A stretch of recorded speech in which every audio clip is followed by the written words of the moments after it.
সম্মানিত মসজিদের মুসাল্লিবৃন্দ, আজকে আমরা কথা বলবো অপসংস্কৃতির ভয়াবহ যে সবলে আক্রান্ত মুসলিম উম্মাহ এর করুণ পরিণতি এবং এর থেকে উত্তরণের উপায় সম্পর্কে। তার আগে আমরা কোরআনুল কারীমের এমন একটি সূরা থেকে কিছু আয়াত তেলাওয়াত করেছি, যে সূরা সম্পর্কে আমরা কম বেশি সবাই জানি এবং এই আয়াতগুলো আমরা কম বেশি সবাই জানি। প্রথম কথা হলো যে কোরআনুল কারীমে সবচেয়ে মর্যাদাপূর্ণ আয়াত কোনটি যদি প্রশ্ন করা হয়, তাহলে জবাব হবে যে সবচেয়ে মর্যাদাপূর্ণ আয়াত হচ্ছে আয়াতুল কুরসি। এর চেয়ে মর্যাদাপূর্ণ কোনো আয়াত নেই। কেননা রাসূলুল্লাহ সাল্লাল্লাহু আলাইহি সাল্লাম বলেছেন, যদি কোনো মানুষ প্রতিদিন ফরজ সালাতের পরে, প্রত্যেক ওয়াক্ত সালাতের পরে আয়াতুল কুরসি পড়ে, তাহলে তার এবং জান্নাতের মধ্যে দূরত্ব হলো মৃত্যু। আল্লাহ নবী সাল্লাল্লাহু আলাইহি ওয়াসাল্লাম বলেছেন, ওই লোকটা জান্নাত যায়নি কেন? কারণ ও মরেনি, তাই জান্নাতে যায়নি। এবার যদি বলি সূরার দিক থেকে শ্রেষ্ঠ সূরা কোনটি, জবাব হবে সূরাতুল ইখলাস। কেন? কেননা একজন সাহাবী, যিনি সাহাবীদের ইমামতি করতেন, তো সাহাবীরা তার ব্যাপারে একটা কমপ্লেন নিয়ে আসলো, একটা অভিযোগ নিয়ে আসলো আল্লাহ রসুলের কাছে, যে ইয়া রাসূলুল্লাহ, আপনি কোন ইমাম আমাদের জন্য নিযুক্ত করলেন, যে ইমাম প্রত্যেক রাকাতের শেষে মানে আরেকটা সূরা যখন জমা করে পড়তে হবে, তখন ওই ইমাম সূরা ইখলাস তিলাওয়াত করে, আর কিছুই তিলাওয়াত করে না। আল্লাহ নবী সাহাবীকে ডাকলেন, ও সাহাবী, তুমি তো তাদের ইমাম, এজন্য ইমাম হিসেবে নিযুক্ত করেছি, কারণ তুমি তাদের মধ্যে সবচেয়ে বেশি কোরআন জানো। কিন্তু তুমি সালাতে শুধু ইখলাস পড়ো, কারণটা কি? আল্লাহ নবীর সাহাবী বললেন, ইয়া রাসূলুল্লাহ, আমি কোরআনুল কারীমের অসংখ্য আয়াত জানি, অসংখ্য সূরা জানি, কিন্তু একটি মাত্র সূরা, যে সূরায় আমার রবের পরিচয়ের কথা বর্ণনা হয়েছে, এই সূরাকে আমি এত বেশি ভালোবেসে ফেলেছি যে আমি এই সূরা ছাড়া আর কোনো সূরা পড়তে চাই না। আল্লাহ নবী বললেন, সাহাবী, তুমি যেহেতু সূরাতুল ইখলাসকে ভালোবাসো, আল্লাহ তাআলাও তোমাকে ভালোবাসেন। সুবহানাল্লাহ। তাহলে দুটো বিষয় জানলাম শুরুতে। এক, কোরআনুল কারীমের শ্রেষ্ঠ আয়াত হলো আয়াতুল কুরসি, আর কোরআনুল কারীমের শ্রেষ্ঠ সূরা হলো সূরাতুল ইখলাস। কিন্তু আল্লাহ রাব্বুল আলামিন প্রত্যেক রাকাতে কেন আয়াতুল কুরসি পড়তে বললেন না? কেন সূরা ইখলাস পড়তে বললেন না? কেন প্রত্যেক রাকাতে সূরা ফাতিহা পড়া বাধ্যতামূলক করে দিলেন? হাদিসের মধ্যে আছে যে তার সালাত হলো না যে সালাতে সূরা ফাতিহা তিলাওয়াত করলো না। লা সালাতা লিমান লা ইয়াকরা কিরাতুল ফাতিহা। তার সালাতই হলো না যে সূরা ফাতিহা পড়লো না। আরকানুস সালাহ, সালাতের আরকান হলো 14টি। তার মধ্যে দ্বিতীয় যে আরকান, সেটি হলো কিরাতুল ফাতিহা, সূরা ফাতিহা তিলাওয়াত করা। তাহলে কি আছে সূরা ফাতিহায়? কেন সূরা ফাতিহা তিলাওয়াত করতে হবে? কি জন্য তিলাওয়াত করতে হবে? এটা শুধু তিলাওয়াতের বিষয় নয়, এটা বান্দার সঙ্গে আল্লাহর সম্পর্ক কি হবে, এবং বান্দা দুনিয়াতে কাদের সঙ্গে সম্পর্ক গঠন করবে, কাদের সঙ্গে শত্রুতা স্থাপন করবে, কাদের আদর্শে চলবে, কাদের আদর্শে চলবে না, এর পরিপূর্ণ দিক নির্দেশনা কোরআনুল কারীমে যদিও দেওয়া আছে, কিন্তু এর মূল দিক নির্দেশনা সূরা ফাতিহার মধ্যে আল্লাহ তাআলা দিয়েছেন। এজন্য বান্দা যেন কখনোই তার জীবনে এই সম্পর্কের কথা যেন ভুলে না যায়, এই সম্পর্কের মধ্যে যেন কোনো ফাটল না ধরে, এই সম্পর্কের মধ্যে যেন কোনো জোয়ার ভাটা তৈরি না হয়। তাই আল্লাহ রাব্বুল আলামিন প্রতিদিন 5 ওয়াক্ত সালাতে প্রত্যেকটা রাকাতে, চাই সেটা সুন্নাত হোক, চাই সেটা নফল হোক, চাই সেটা ফরজ হোক, যে কোনো সালাত হোক না কেন, চাই সেটা ইস্তিসকার সালাত হোক, বৃষ্টির সালাত হোক, চাই সেটা জানাজার সালাত হোক, বান্দা যে সালাতই আদায় করবা, যদি সালাত আদায় করো তাহলে বাধ্যতামূলক তোমাকে সূরাতুল ফাতিহা পড়তেই হবে। কি পড়তে হবে? সূরা ফাতিহা পড়তেই হবে। শুধু তাই নয়, সূরা ফাতিহার গুরুত্ব বোঝাতে গিয়ে আল্লাহ রাসূল সাল্লাল্লাহু আলাইহি সাল্লাম একটি হাদিসে কুদসি বর্ণনা করছেন। হাদিসে কুদসি বলা হয় ওই হাদিসকে যে হাদিস আল্লাহ তাআলা বর্ণনা করেন, অর্থাৎ এটা আয়াত নয়, এটা ওহী, তবে ওহী এ গয়রে মাতলু, অর্থাৎ আল্লাহ তাআলা এটা নিজে বলেছেন কিন্তু রসুলের মাধ্যমে বলিয়েছেন, জিবরিলের মাধ্যমে বলার নেই।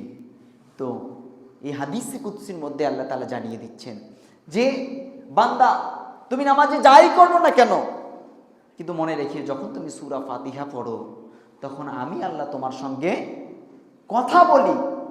কিভাবে কথা বলে? আল্লাহ তাআলা নিজেই তার প্রমাণ হিসেবে বলতেছেন যে বান্দা যখন বলে আলহামদুলিল্লাহি রাব্বিল আলামিন, আমি প্রশংসা করছি জগৎ সমূহের প্রতিপালক আল্লাহ রাব্বুল আলামিনের, তখন আল্লাহ রাব্বুল আলামিন জবাবে বলে হামিদানি লি আবদি, আমার বান্দা আমার প্রশংসা করলো। কি করলো? প্রশংসা করলো। আবার যখন বলে আর রহমানির রহিম, তখন আল্লাহ তাআলা নিজেই বলেন মাজ্জাদানি লি আবদি, আমার বান্দা আমার মর্যাদা বৃদ্ধি করে দিলেন। এভাবে প্রত্যেকটি আয়াত যখন বান্দা তেলাওয়াত করে প্রত্যেকটির জবাব কে প্রদান করেন? আরশের মালিক, আসমান জমিনের মালিক, সৃষ্টি জগতের মালিক, কুল কায়নাতের মালিক আল্লাহ রাব্বুল আলামিন নিজেই জবাব প্রদান করেন। একটু চিন্তা করেন, একটু ভাবেন, একটু কল্পনা করেন, আপনি আল্লাহ তাআলার সৃষ্টির মধ্যে কত ক্ষুদ্র সৃষ্টি, কত ক্ষুদ্র। আল্লাহ তাআলার সৃষ্টির বিশালতার দিকে যদি ভাবেন তাহলে আপনাকে মনে হবে আপনি একেবারেই কিছুই নন, আপনি একেবারেই কিছুই নন। আমরা এখন খুতবা দিচ্ছি গলেহা কান্তমণি পুরাতন কেন্দ্রীয় জামে মসজিদে। তো এই মসজিদ পঞ্চগড়ে যে কয়েকটা ছোট ইউনিয়ন রয়েছে তাদের মধ্যে গরিনাবাড়ি ইউনিয়ন একটা, তাই না? তো এই ছোট একটা ইউনিয়নের একটা মসজিদ হচ্ছে এই মসজিদ। বাংলাদেশের যে কয়েকটা ছোট জেলা আছে তাদের মধ্যে একটি জেলা, ছোট জেলা হচ্ছে পঞ্চগড়। পৃথিবীতে যে কয়েকটা দেশ আছে ছোট দেশ, তাদের মধ্যে উল্লেখযোগ্য একটা দেশ হচ্ছে বাংলাদেশ। আর সৌরজগতের মধ্যে যে কয়েকটা ছোট গ্রহ আছে তাদের মধ্যে একটা হচ্ছে পৃথিবী। পুরো সৌরজগৎটা সহ যতগুলো ছায়াপথ আছে, গ্যালাক্সি রয়েছে, এই সবগুলো প্রথম আসমানে। প্রথম আসমান দ্বিতীয় আসমানের কাছে আন্তর্জাতিক মানের ফুটবল মাঠ দেখেছেন কখনো? বাংলাদেশে আন্তর্জাতিক মানের কোনো ফুটবল মাঠ নেই। তো এরকম আন্তর্জাতিক মানের ফুটবল মাঠে যদি একটা মার্বেল রাখা যায়, মার্বেলটা কত ছোট দেখা যাবে? তো প্রথম আসমানের কাছে দ্বিতীয় আসমান এত বিশাল যে প্রথম আসমান আন্তর্জাতিক ফুটবল মাঠে যেমন একটা মার্বেল, এরকম একটা মার্বেলের মতো। তাহলে আপনার আমার অস্তিত্ব 7 আসমানের কাছে গিয়ে কতটুকু? 6 আসমানকে যদি সপ্তম আসমানের কাছে রাখা হয় তাহলে একটা মার্বেলের মতো। ওই স্টেডিয়ামের কাছে যেমন মার্বেল, ঠিক তেমন 6 আসমান সপ্তম আসমানের কাছে একটা মার্বেলের মতো। আর আল্লাহর কুরসির কাছে এই 7 আসমান 7 জমিন কুল কায়নাত একটা মার্বেলের মতো। তো আল্লাহ রাব্বুল আলামিন আমার জবাব দিচ্ছেন, আমি তাহলে কতটুকু? আমার অস্তিত্ব আছে? সেই আমি যখন এই মসজিদ থেকে তেলাওয়াত করছি আলহামদুলিল্লাহি রাব্বিল আলামিন, তখন আল্লাহ তাআলা নিজেই জবাব দিচ্ছে হামিদানি লি আবদি, কোনো ফেরেশতার মাধ্যমে জবাব দিচ্ছেন না। আমি যখন বলছি আর রহমানির রহিম, তখন আল্লাহ তাআলা নিজেই জবাব দিচ্ছেন, মাজ্জাদানি লি আবদি, আমার বান্দা আমার মর্যাদা বৃদ্ধি করে দিল। কই সুবহানাল্লাহ বললাম না তো? তার মানে আল্লাহ তাআলার কথা আমাদের কাছে কিছুই না। আল্লাহ তাআলার কথা আমাদের কাছে কিছুই না, এটা মূল্যায়ন করতে পারিনি। এটা আমার কাছে ডান ভাত। আমাদের কাছে আমাদের সমাজের অধিপতিদের কথা যতটা গুরুত্বপূর্ণ, আল্লাহর কথা আমাদের কাছে ততটা গুরুত্বপূর্ণ নয়। এই জন্য আল্লাহ তাআলা 1450 বছর আগে বলেছেন যে বান্দা মনে রাখিও, ওমা ইউমিনুনা বিল্লাহি ইল্লা হুম মুশরিকুন।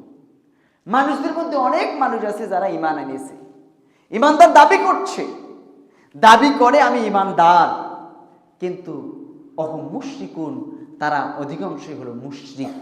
অধিকাংশই কি? মুশরিক। তারা শিরিক করে।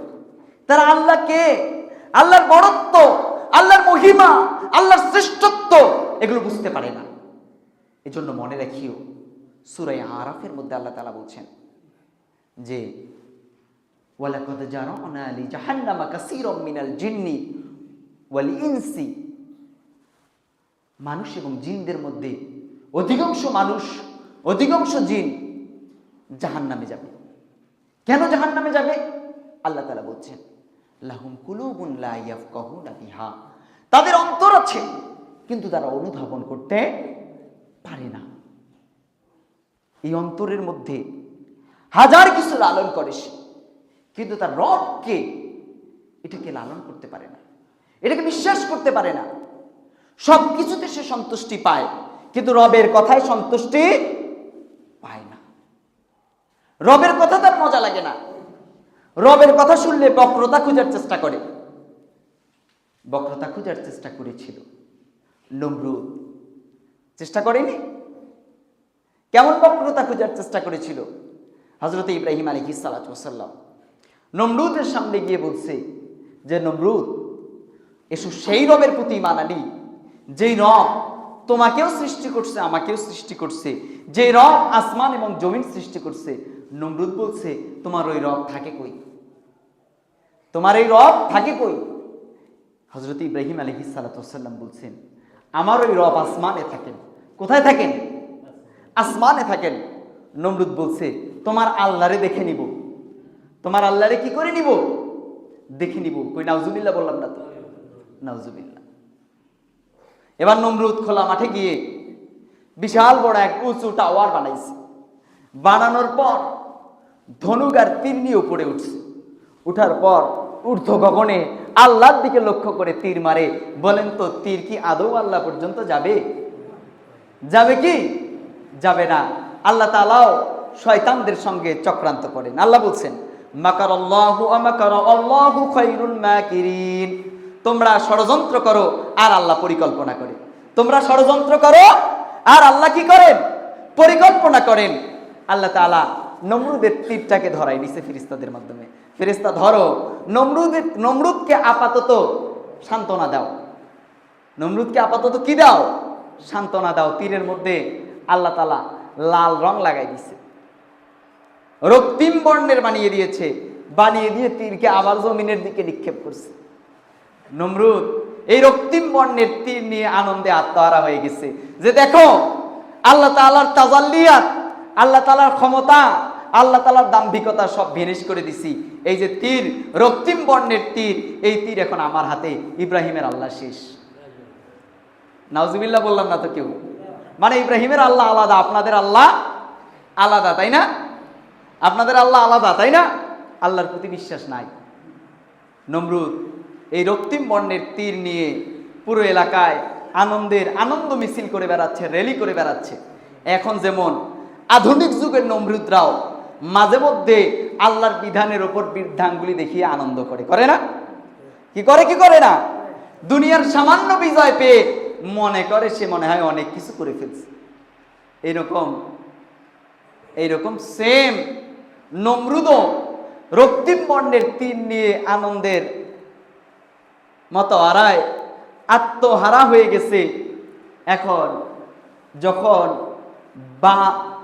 বাতিলের আনন্দ যখন বেড়ে যায়, আল্লাহর শাস্তি তত নিকটে আসে। কোথায় আসে? নিকটে আসে।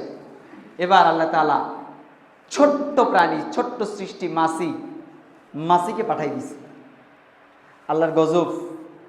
আমাদের মধ্যে মাঝে মধ্যে করোনা আসে না? করোনা আসে না? করোনা আসছে, হাম আসছে, ঘূর্ণিঝড় আসতেছে, টর্নেডো আসতেছে। এগুলো কেন আসে? আল্লাহ তাআলা দুইটা কারণে পাঠায়। এক, তোমরা যারা মুমিন মুত্তাকি সতর্ক হয়ে যাও। কি হয়ে যাও? সতর্ক হয়ে যাও। আল্লাহর গজব থেকে সতর্ক হয়ে যাও। সতর্ক হয়ে তোমরা এই কথা মনে রাখিও যে আল্লাহ তাআলা তোমাদেরকে পাকড়াও করবেন অতীতের জাতিদের মতো। আর দুই, তোমরা যারা কাফের তোমরাও সতর্ক হয়ে যাও, ইমানদারদের অন্তর্ভুক্ত হয়ে যাও। আমাদের ওপর ফরজ কাজ অনেকগুলো, তাই না? অনেকগুলো ফরজ কাজ না? কিন্তু আহলে কুফফারদের ওপর ফরজ কাজ হলো একটা। কয়টা? একটা। বলেন দেখি কি সেই ফরজ? ঈমান আনা। কি আনা? ঈমান আনা। আগে ঈমান আনতে হবে। ঈমান ছাড়া কোনো কাজ ফরজ হয়? হয় না। তাহলে সমগ্র আহলে কুফফারদের ফরজ কয়টা? একটা। তো আল্লাহ রাব্বুল আলামিন এরকম নমরুদরে সিগন্যাল দিলেন, সিগন্যাল যে নমরুদ এখান থেকে শিক্ষা নাও, ঈমান আনো। কিন্তু নমরুদ অহংকার করলেন, দাম্ভিকতা করলেন যে এই গজব, এটা কোনো ব্যাপার না। ইব্রাহিম এটা বলে বেড়াচ্ছে যে এটা গজব, এটা কোনো ব্যাপার না, এটাকে আমরা ওভারটেক করব, ওভারকাম করব, করে আমরা সাকসেস হয়ে যাব। এখনো বলে না, যখন টর্নেডো আসে, ঘূর্ণিঝড় আসে, তখন বলে আমরা ঘূর্ণিঝড় মোকাবেলা করব, আমরা করোনা মোকাবেলা করব। বলে না যে আমরা অমুক জিনিস মোকাবেলা করব। আরে বেটা, তুমি মোকাবেলা করার কে? মোকাবেলা করতে পারবো আমরা? কি পারবো আমরা মোকাবেলা করতে? আল্লাহর কোনো কুলকা আয়নাতকে কোনো মোকাবেলা করার ক্ষমতা আমাদের কারো নাই। কারণ মোকাবেলা করার সক্ষমতা আল্লাহ তাআলা আমাদেরকে দেন নাই। আল্লাহ তাআলা বলেছেন ওয়াল্লাহুস সামাদ, তিনি আল্লাহ মুখাপেক্ষী, তিনি আল্লাহ স্বয়ং সম্পূর্ণ, এছাড়া কেউ স্বয়ং সম্পূর্ণ নয়। কেউ কি স্বয়ং সম্পূর্ণ? তো প্রিয় ভাই, কিন্তু নমরুদ অহংকার করার কারণে আল্লাহ তাআলা ছোট্ট এক মাছি, এক ন্যাংরা মাছির মাধ্যমে নমরুদকে আল্লাহ তাআলা জুতার বাড়ি দিয়ে মৃত্যু প্রদান করছে। করেন নাই? করছে কি করে নাই? করছে। এই কথা বলার মূল কারণ হলো এইটা এপ্রিল মাস চলে। কি মাস চলে? এপ্রিল মাস চলে। মুসলিম জাতি এপ্রিল আসছে, তার এপ্রিলের ইতিহাস ভুলে গেছে। বলেন তো, এই এপ্রিলে আমরা কি হারাইছি? একজন বলেন, এপ্রিলে কি হারাইছি? কেউ বলতে পারবেন? এই এপ্রিলে আমরা আন্দালুস হারিয়েছি। কি হারিয়েছি? আন্দালুস হারিয়েছি। স্পেনের ইতিহাস মনে আছে? স্পেন কে জয় করেছিল? তারেক বিন জিয়াদ স্পেন বিজয় করেছিল। পৃথিবীতে যত দেশ আছে প্রত্যেক দেশে 22 মুসলিম পাবেন, মানে পিতার ঔরস থেকে সন্তান জন্ম নিয়ে মুসলিম আছে। কিন্তু একমাত্র দেশ স্পেন যেখানে 22 কোনো মুসলিম নেই, পিতার ঔরস থেকে জন্ম নেওয়া কোনো মুসলমান নাই। অথচ অবাক হয়ে যাবেন, এই স্পেন 800 বছর আমরা চালিয়েছি। কত বছর? 800 বছর আমরা শাসন করেছি। 800 বছর আমাদের হাতে স্পেন ছিল। যখন ইউরোপিয়ানরা অন্ধকারের মধ্যে ছিল, তখনও স্পেনের কর্ডোভার রাস্তায় আলো জ্বলত। যখন ইউরোপিয়ানদের কাছে কোনো জ্ঞান ছিল না, কোনো মেধা ছিল না, তখনও কর্ডোভা জ্ঞানের আলোয় আলোকিত ছিল। একজন ইউরোপিয়ান বলছে যে আমি স্পেনের লাইব্রেরিতে মুসলিমদের লেখা একটি পুস্তকা থেকে যে পরিমাণ জ্ঞান পেয়েছি, আমি সমগ্র ইউরোপিয়ানদের লেখনী থেকে তার সামান্য পরিমাণ জ্ঞান অর্জন করতে পারিনি। কি বলছে? তার সামান্য পরিমাণ। সামান্য কত সামান্য? উনি এর পরের লাইনে বলছে, আমার কাছে মনে হয়েছে মুসলিমদের প্রতিটি পুস্তকা জ্ঞানের সমুদ্র, আর পুরো ইউরোপিয়ানদের জ্ঞান একটি পাত্রের মতো। একটি সমুদ্রের কাছে একটি পাত্র কতটুকু? কতটুকু বলেন?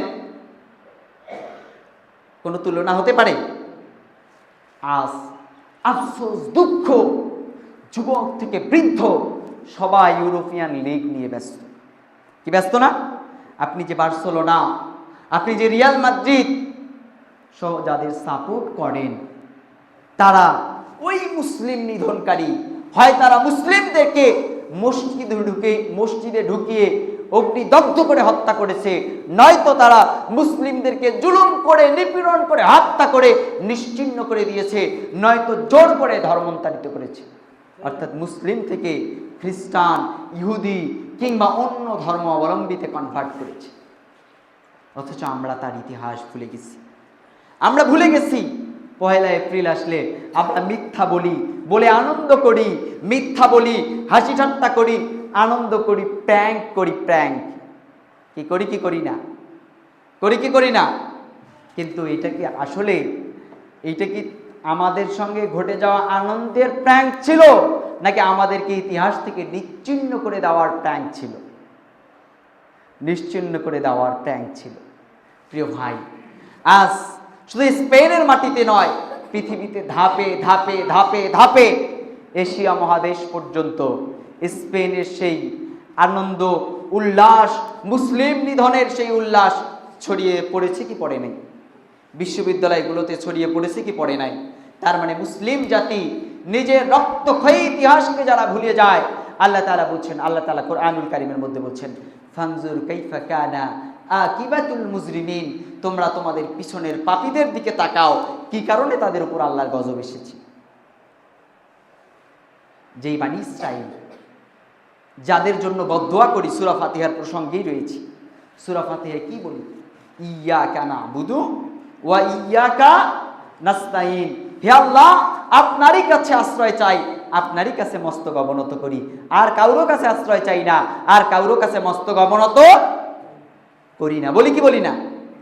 বলি কি বলি না? বলি। অথচ আমরা এখন আশ্রয় চাই ইউরোপিয়ানদের কাছে, আমরা এখন আশ্রয় চাই আমেরিকার কাছে, আমরা এখন আশ্রয় চাই ইসরায়েলের কাছে, আমরা এখন আশ্রয় চাই ভারতীয় আধিপত্যবাদের কাছে। কথা ঠিক কিনা? কথা ঠিক কিনা? তো প্রিয় ভাই, যখন মানুষ আল্লাহর দাসত্ব থেকে বের হয়ে যাবে, কার দাসত্ব থেকে বের হয়ে যাবে? আল্লাহর দাসত্ব থেকে বের হয়ে যাবে, তখন আল্লাহ তাআলা তাকে কাউরো না কাউরো দাস বানিয়ে দিবে। তুমি দাস ছিলা আল্লাহর, কিন্তু আল্লাহর দাস নও এখন, তাহলে আল্লাহ তোমাকে শয়তানের দাস বানিয়ে দিবে, আল্লাহ তোমাকে আধিপত্যবাদের দাস বানিয়ে দিবে, আল্লাহ তোমাকে বিভিন্ন নিয়ম নীতি শৃঙ্খলের দাস বানাই দিবে। কি আমরা কি এটার মধ্যে থাকতে চাই, নাকি আল্লাহ অভিমুখী হতে চাই? কোনটা? আল্লাহ অভিমুখী হতে চাই। তাহলে আল্লাহ অভিমুখী হতে গেলে প্রথম শর্ত হলো, আল্লাহ তাআলা এর পরের আয়াতে আমাদেরকে কি বলছে সেটা মেনে নাও। কি বলছে সেটা মেনে নাও। আল্লাহ তাআলা কি বলছেন খেয়াল করেন। আল্লাহ তাআলা বলছেন যে ইহদিনাস সিরাতাল মুস্তাকিম। আপনি প্রার্থনা করেন, কেমন ভাবে চাইবেন আল্লাহ শিখিয়ে দিচ্ছে যে হে আল্লাহ, আপনি আমাদেরকে সহজ, সঠিক, সরল পথ প্রদান করুন। কোন পথ? সহজ, সঠিক, সরল পথ প্রদান করুন। এই পথটা কেমন আল্লাহ তাআলা জানিয়ে দিচ্ছেন, সিরাতাল্লাযিনা আন'আমতা আলাইহিম। এই পথ হলো সেই পথ যাদের উপর আপনি অনুগ্রহ করেছেন, যাদের উপর আপনি খুশি হয়েছেন। কাদের পথ নয়? আল্লাহ তাআলা সেটাও বলছেন, গায়রিল মাগদুবি আলাইহিম ওয়ালাদ-দাল্লিন, যারা অভিসম্পাদ প্রাপ্ত হয়েছে কিংবা যারা ধ্বংসপ্রাপ্ত হয়ে গেছে। তাহলে অভিসম্পাদ এবং ধ্বংসপ্রাপ্ত কারা? বানি ইসরাইলরা। কিভাবে অভিসম্পাদ এবং ধ্বংসপ্রাপ্ত? তারা তো অনুগ্রহ পেয়েছিল, পায় নাই? কি বানি ইসরাইলকে অনুগ্রহ পায় নাই? ফেরাউনকে কাদের সামনে আল্লাহ তাআলা ডুবিয়েছেন লোহিত সাগরের মধ্যে? বলেন তো কাদের সামনে? বানি ইসরাইলের সামনে। কাদেরকে ফেরাউনের হাত থেকে রক্ষা করেছে আল্লাহ তাআলা? বানি ইসরাইলকে রক্ষা করেছে। কাদের কাছে হাজার হাজার লক্ষ লক্ষ নবী পাঠিয়েছে? জবাব হলো বানি ইসরাইলদের কাছে। মুহাম্মদ সাল্লাল্লাহু আলাইহি সাল্লাম ব্যতীত যত নবী এসেছে, সকল নবী এবং রাসূল কাদের কাছে এসেছিল? বলেন কাদের কাছে এসেছিল? বানি ইসরাইলদের কাছে। কিন্তু আল্লাহ তাআলা এই আয়াতে আল্লাহ তাআলা কাদেরকে ধ্বংসপ্রাপ্ত এবং অভিসম্পাদ প্রাপ্ত বলছে বলেন তো? বলেন। বানি ইসরাইলদের কথা বলছে। কাদের কথা বলছে? বানি ইসরাইলদের কথা বলছে। দুনিয়াতে কারা জান্নাতের খাবার খেয়েছিল বলেন? বানি ইসরাইলরা। মান্না সালোয়া কারা পেয়েছিল? বানি ইসরাইলরা পেয়েছিল।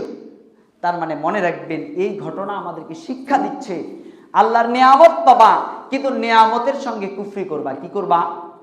কুফরি করবা।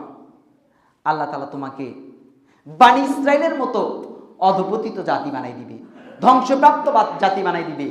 ভাইয়ে ভাইয়ে যেমন বানি ইসরাইলদের মধ্যে কোন্দল ছিল, আমাদের মধ্যে কোন্দল আছে না নাই? এটা সংখ্যা বাড়ছে না কমছে? বাড়ছে। কেন বাড়ছে? কারণ আপনি আল্লাহর আইন, আল খুরুজ আনিল মানহাজিল্লাহ, আল্লাহর মানহাজ থেকে বের হয়ে গেছেন। আল খুরুজ আনিল ইতিদান, আল্লাহর আনুগত্য থেকে বের হয়ে গেছেন। কোথা থেকে বের হয়ে গেছেন? আল্লাহর আনুগত্য থেকে বের হয়ে গেছেন। কেমনে বের হয়েছেন? এই যে পহেলা বৈশাখ আসতেছে, আর 4 দিন পরে পহেলা বৈশাখ। দেখবেন যে রাষ্ট্রীয়ভাবে 90% মুসলিমের দেশে রাষ্ট্রীয়ভাবে দেখবেন মঙ্গল শোভাযাত্রা করা হয়। এই মঙ্গল শোভাযাত্রায় দেখবেন পেঁচা আছে, দেখবেন বিভিন্ন মূর্তি, দেব দেবীর মূর্তি আছে, এটাকে নিয়ে বের হয়। কেন বের হয়? কারণ তাদের চিন্তা ফিকির হলো এই মঙ্গল শোভাযাত্রার মাধ্যমে আমাদের দেশে মঙ্গল আসে। বলেন নাউজুবিল্লাহ। এই মঙ্গল শোভাযাত্রা কাদের টাকায় উদযাপন করা হয়? আমার আপনার টাকায়। কিন্তু বলেন, যারা ওই মঙ্গল শোভাযাত্রায় র্যালি করবে তারা কি জুমার নামাজে আসে না? তাদের স্ত্রী সন্তান কি মুসলমান না? তারা কি ঈদ উদযাপনে যায় নাই? তাহলে এরপরে তারা মঙ্গল শোভাযাত্রায় কেন যায়? আল্লাহ তাআলা ওই যে আয়াত বললাম একটু আগে, আল্লাহ তাআলা বলেছেন ওমা ইউমিনুনা বিল্লাহি আকসারুহুম ইল্লা হুম মুশরিকুন। মানুষদের মধ্যে অধিকাংশ মানুষ ঈমান আনার পরেও কি বলেন? ঈমান আনার পরেও কি মুশরিক। কেমনে মুশরিক? কয় আল্লাহকে মসজিদে রেখে আসছি, আর মসজিদের বাইরে আল্লাহর দরকার নাই। মসজিদের বাইরে কার দরকার নাই? আল্লাহর দরকার নাই। এই জন্য আমাদের অর্থনীতিতে দেখবেন আল্লাহ নাই, আমাদের বিচার নীতিতে দেখবেন আল্লাহ নাই, আমাদের মসজিদ পরিচালনা নীতিতে দেখবেন আল্লাহ নাই, আমাদের সিজদা, আমাদের দোয়া, আমাদের তাসবিহ, আমাদের তাহলিল, আমাদের ইবাদত, আমাদের জিকির, আমাদের আসকারে আল্লাহ নাই। আছে?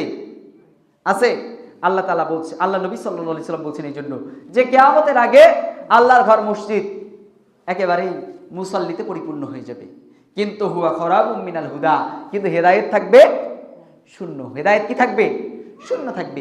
দেখবেন যে যারা নামাজে আসছে, এরা নামাজে যেমন আসছে, যেমন শিরিক নিয়ে আসছে, যেমন কুফর নিয়ে আসছে, যেমন গয়রে নামাজি ছিল, যেমন গয়রে সোয়েব ছিল, যেমন গয়রে আল্লাহর দ্বীন ছিল, যেমন আল্লাহর দ্বীন দ্রোহী ছিল, সালাত শেষ, সালাত থেকে আউট হয়ে যায়, ঠিক অনুরূপভাবে বের হয়ে যায়। কি থাকে? দিন থাকে? দিন থাকে? দিন আমাদের কাছে তামাশার বিষয়। দিন কিসের বিষয়? তামাশার বিষয়, আনন্দের বিষয়, উল্লাসের বিষয়। দিন মানে জুমার সালাতে আসছি সংঘবদ্ধভাবে, দিন মানে ঈদের সালাতে যাব সংঘবদ্ধভাবে। এইটুকু কি দিন? এইটুকু দিন? এইটুকু যদি দিন হতো তাহলে আবু জেহেল ঈমান আনতো, যে নমরুদের কথা বললাম সেও ঈমান আনতো, যেই ফেরাউন নীল নদে লোহিত সাগরে চুমনি খেয়ে মারা গেছে, সেই ফেরাউনও এই দিনের ওপর ঈমান আনতো। কি আনতো? কি আনতো না? আনতো। তাই বলি, স্পষ্ট বার্তা দেই, কোরআনের কোনো কথা, কোরআনের কোনো শব্দ, কোরআনের কোনো আয়াত, কোরআনের কোনো বিধান যদি আপনার বিপক্ষে যায়, আর এইটাতে যদি আপনি অসন্তুষ্ট থাকেন, তাহলে আপনি মনে করিয়েন না যে খতিব সাহেবের বিপক্ষে আপনি গেলেন, বরং আপনি আল্লাহ এবং আল্লাহর দ্বীনের বিপক্ষে গেলেন। আল্লাহ এবং আল্লাহর দ্বীনের বিপক্ষে গেলেন। কেউ যদি আল্লাহ এবং আল্লাহর দ্বীনের বিপক্ষে যায়, তাহলে সে কি? বলেন, সে কি? কাফের। সে কি? কাফের। বুঝছেন কথা? কথা স্পষ্ট। আল্লাহর দ্বীনের কোনো শব্দ পছন্দ হয় নাই, আপনি কাফের। আল্লাহর দ্বীনের কোনো আয়াত পছন্দ হয় নাই, আপনি কাফের। আল্লাহর দ্বীনের কোনো বিধান আপনার মনোভূত নয়, আপনি কাফের, কাফের, কাফের। এখানে কোনো আকার, ঋষিকার, সন্দেহ, কোন প্রকার দলাদলি গঠন করার কোনো সুযোগ নাই। এটা 1450 বছর আগে বন্ধ হয়ে গেছে। আরবের কাফেরদের সামনে আল্লাহ রসুলের বিধান যেমন ছিল, বাংলার নব্য কাফেরদের সামনেও আল্লাহ রসুলের বিধান অনুরূপ। এর কোনো বিকৃতি, এর কোনো পরিবর্তন, এর কোনো পরিবর্তন ইসলাম জায়গা দেয়নি, দেয়নি, দেয়নি। তোমার মনোভূত না হলে তুমি কাফের, আর মনোভূত হলে তুমি মুসলিম। কথা ঠিক কিনা? কথা ঠিক কিনা? প্রিয় ভাই, ইসলামের সঙ্গে আপোষ করবেন, বাংলার জমিনেও আন্দালুসের মতো মুসলমানদের চিহ্ন নিশ্চিহ্ন হয়ে যাবে। বুঝতে পারছেন? বাংলার জমিনেও আন্দালুসের মতো মুসলমানদের চিহ্ন কি হয়ে যাবে? নিশ্চিহ্ন হয়ে যাবে। আল্লাহ রাসূল সাল্লাল্লাহু আলাইহি সাল্লাম শুধুমাত্র তাসবিহ, তাহলিল, জিকির, আজকারের দিন আমাদেরকে শিখায় নাই, শিখাইছে? একই আল্লাহ নবী তাসবিহ, তাহলিল, জিকির, আজকার শিখাইছে। একই আল্লাহ নবী মুকুট পরে তরবারি নিয়ে যুদ্ধের ময়দানে গিয়ে লড়াই করেছে। একই আল্লাহ নবী মাঠে গিয়ে মেষ চালাইছে। ওই আল্লাহ নবী রাষ্ট্র পরিচালনা করেছে। একই আল্লাহ নবী বাচ্চাদের সঙ্গে মাঠে খেলেছে। ওই আল্লাহ নবী আবার মসজিদে নববীতে গিয়ে ইহুদিদের বিপক্ষে জিহাদের ঘোষণা দিয়েছে। আল্লাহর দ্বীনের মধ্যে কোনো অপূর্ণতা নাই, কোনো সংযোজনের জায়গা নাই, কোনো সংশোধনের জায়গাও নাই। আর যদি বলেন আমরা মুনাফিক, আমরা কাফের, তাহলে আপনাদের জন্য মসজিদে আসার জরুরত নাই। কারণ দিন ইসলাম মানুষকে 3 ভাগে বিভক্ত করে। কয় ভাগে বিভক্ত করে? 3 ভাগে। এক কারা বলেন তো? মুমিন। এক কারা? মুমিন, ইমানদার। 2 কারা? মুনাফিক। 2 কারা? মুনাফিক। 3 কারা? কাফের। কাফের। 3 কারা? তাহলে আমরা কারা? আমরা কারা? মুমিনদের গুণ কেমন হবে? আল্লাহ রসুলের মতো, আল্লাহ নবী সাহাবীর মতো। এদের বাইরে যা, ভিতরেও তা। এরা সামনে যেমন, পিছনেও তেমন। এরা প্রকাশ্যে যেমন, গোপনেও কি তেমন। এদের মধ্যে কোনো দোদুল্যমানতা নাই। আমরা তাকবীরের ধ্বনিতে ভারত উপমহাদেশ দখল করেছিলাম, মনে নেই? কে দখল করছিল? ইখতিয়ার উদ্দিন বিন মোহাম্মদ বখতিয়ার খিলজি। তো মনে রাখবেন প্রিয় মুসলিম ভাই, মুসলিম কখনো বাতিল সভ্যতা সংস্কৃতির সঙ্গে আপোষ করতে পারে না। মুসলিমের কোনো এপ্রিল ফুল নাই, মুসলিমের কোনো পহেলা বৈশাখ নাই। পহেলা বৈশাখে নতুন কাপড় পরলে সারা বছর নতুন কাপড় পরতে পারবো, এটা কি আমাদের আকীদা হতে পারে? পহেলা বৈশাখে পান্তা ভাত খাইলে বাঙালি সংস্কৃতি লালন করা হইলো, আর পহেলা বৈশাখে আর কিছু খাইলে বাঙালি সংস্কৃতি লালন করা হইলো না, এটা কি মুসলমানের আকীদা? বলেন তো আপনি, আগে বাঙালি না আগে মুসলিম? আগে বাঙালি না আগে মুসলিম? যারা বলে আগে বাঙালি পরে মুসলিম, তারা ভুল। কারণ জাতীয়তাবাদ চেঞ্জ হয়। 100 বছরে 3টা জাতীয়তাবাদ আমরা পেয়েছি, পাইনি? প্রথমে ছিলাম ভারতীয়, তারপরে হলাম পাকিস্তানি, এখন হলাম বাংলাদেশি। কত বছরের ব্যবধান? কত বছর? 100 বছর। কিন্তু 1300 বছর প্লাস হবে আমরা মুসলিম। প্রমাণ চান? কুড়িগ্রামের পঞ্চগ্রামে, কোন গ্রাম?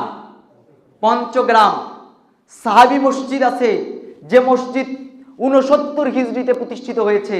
তার মানে 69 হিজরিতে এই বাংলাদেশের মাটিতে রংপুর বিভাগে আসহাবে মুহাম্মদরা দ্বীনের দাওয়াত দিয়ে গেছে।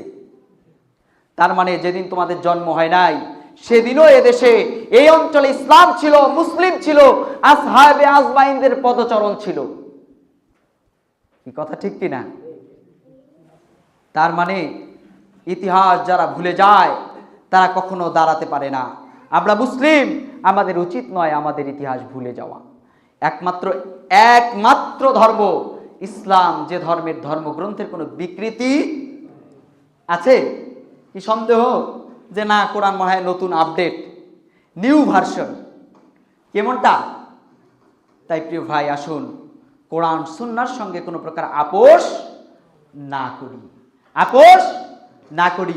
বরং যারা কোরআন সুন্নাহর সঙ্গে মিলবে না, দয়া করে আপনারা মুসলিম মিল্লাহ থেকে আলাদা হয়ে যান। মুসলিম মিল্লাহ থেকে কি হয়ে যান? আলাদা হয়ে যান। আল্লাহ রাব্বুল আলামিন আমাদেরকে মুসলিম মিল্লার আকীদা, মানহাজ, মুসলিম মিল্লার দ্বীনকে সংরক্ষণ করার তৌফিক দান করেন, আল্লাহুম্মা আমিন।